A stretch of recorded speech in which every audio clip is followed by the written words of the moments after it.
మీ destination ఏదైనా ప్రపంచంలో ఏ మూల ఉన్నా CN travel explore the world your way. Hardeep Singh Nijjar హత్య కారణంగా భారత్ కెనడాల మధ్య దౌత్యపరమైన విభేదాలు మరింత దిగజారాయి.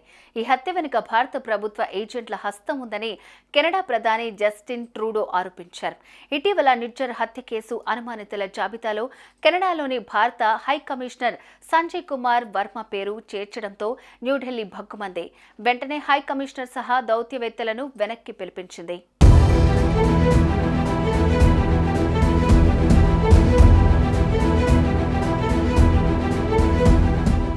ఇటీవలే బ్రాంప్టన్లోని హిందూ ఆలయాలపై ఖలిస్తాన్ వేర్పాటువాదులు దాడి చేయటం కలకలం రేపింది. ప్రస్తుతం అక్కడ పరిస్థితి నివురుగప్పిన నిప్పులా ఉంది. ఈ నేపథ్యంలో భారత ప్రభుత్వం కీలక నిర్ణయం తీసుకుంది. భద్రతా కారణాల దృష్ట్యా కెనడాలో నిర్వహించాలనుకున్న కాన్సులర్ క్యాంపులను రద్దు చేస్తున్నట్లు ప్రకటించింది. కమ్యూనిటీ క్యాంపు నిర్వహణకు భద్రత కల్పించలేమని కెనడియన్ భద్రతా ఏజెన్సీలు చేతులెత్తేయడంతో ఈ నిర్ణయం తీసుకున్నట్లుగా టొరంటోలోని భారత కాన్సులేట్ ఎక్స్ ద్వారా తెలిపింది.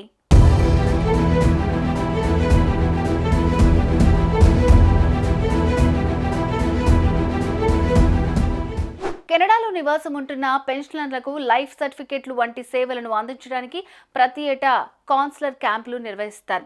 పెన్షన్ ప్రయోజనాల కోసం సర్టిఫికెట్లు ఉచితంగా జారీ చేస్తారు. భారత్ కెనడాల మధ్య ప్రస్తుతం నెలకొన్న ఉద్రిక్తతల నేపథ్యంలో తాజాగా కాన్సులర్ క్యాంపులకు అంతరాయం కలిగించడానికి ఖలిస్తాన్ మద్దతుదారులు యత్నిస్తారని కొన్ని వర్గాలు భయపడుతున్నాయి.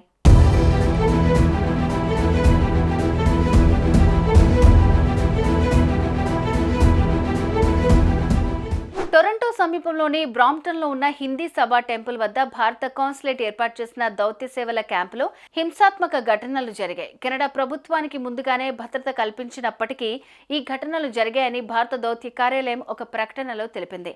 నవంబర్ 2-3 తేదీల్లో వాంకోవర్, సర్రేల్లోని క్యాంపులను కూడా అడ్డుకునే ప్రయత్నాలు జరిగాయి.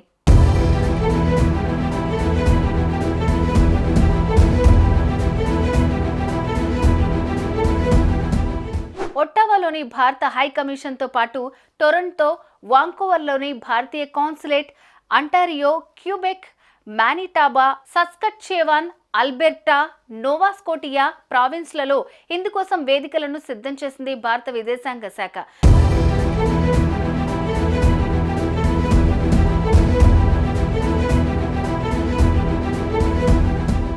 ఇప్పటికే బ్రిటిష్ కొలంబియా సుప్రీంకోర్టు భద్రతా సంస్థలకు ఆదేశాలు జారీ చేసింది.